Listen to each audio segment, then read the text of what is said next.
Your first victim is a girl that arrives at your townhouse holding her bag in front of her like a shield. She is 16 years old. You already know everything about her. Bonnie briefed you before she left to get the girl. You know her mother is sick and her family has no money. You also know she wants to dance professionally, but the lessons cost more than her family will ever be able to afford. So you get to work to make her trust you. You offer her water first. Then you ask about the dancing. You also listen the way you have learned to listen. Slightly forward, eye contact held just long enough, and the occasional slow nod that says, I hear you, I see you, and you matter. Immediately, you see the trust in her eyes, and you tell her you know people in the industry, that you have helped girls like her before, and can help. You say it like you're commenting on the weather, casually. She believes you.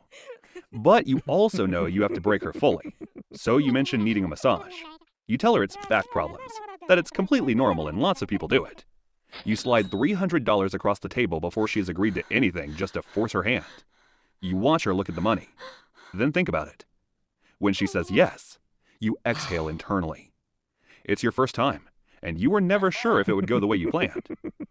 In the massage room, she is quiet. Her hands are stiff and small, and she keeps her eyes fixed on the wall above your head. You watch her the way you watch everything, methodically, with total attention. You note the exact moment she understands what is actually happening, the way her breath changes, the way her eyes fill without spilling. She doesn't scream. She doesn't run. She just freezes. You've seen this multiple times. It's the same way small animals freeze when they realize it's helpless. After you're done, you ask her if she has a friend who might want the same opportunity, that you will pay her extra for the introduction. You don't want her to dwell on the experience. That's bad for business. So you deflect. It works.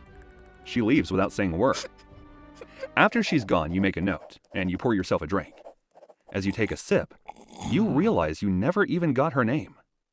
From that day on, your operation expands. 2 girls a week becomes 2 girls a day. Bonnie handles logistics. She calls them in a light, cheerful voice you can sometimes hear from the other room.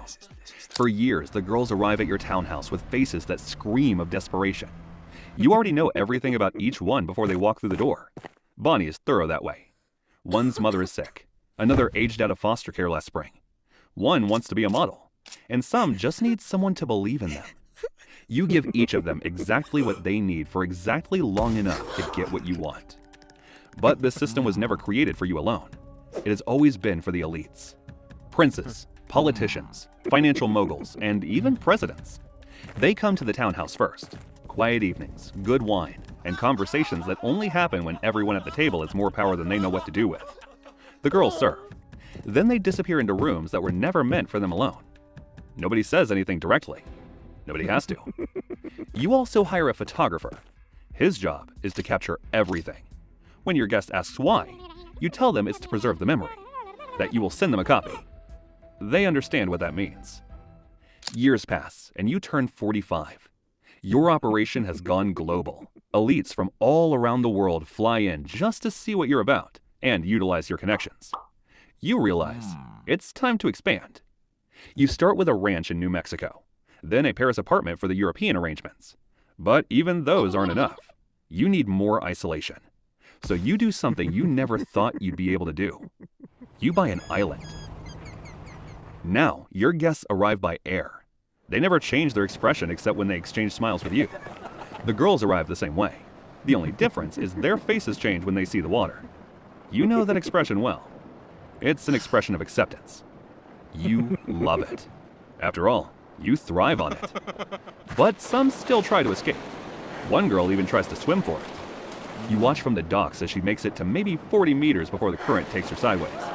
You send someone after her. When she's brought back, you sit with her on the dock. Calm, unhurried, almost gentle. You're not angry.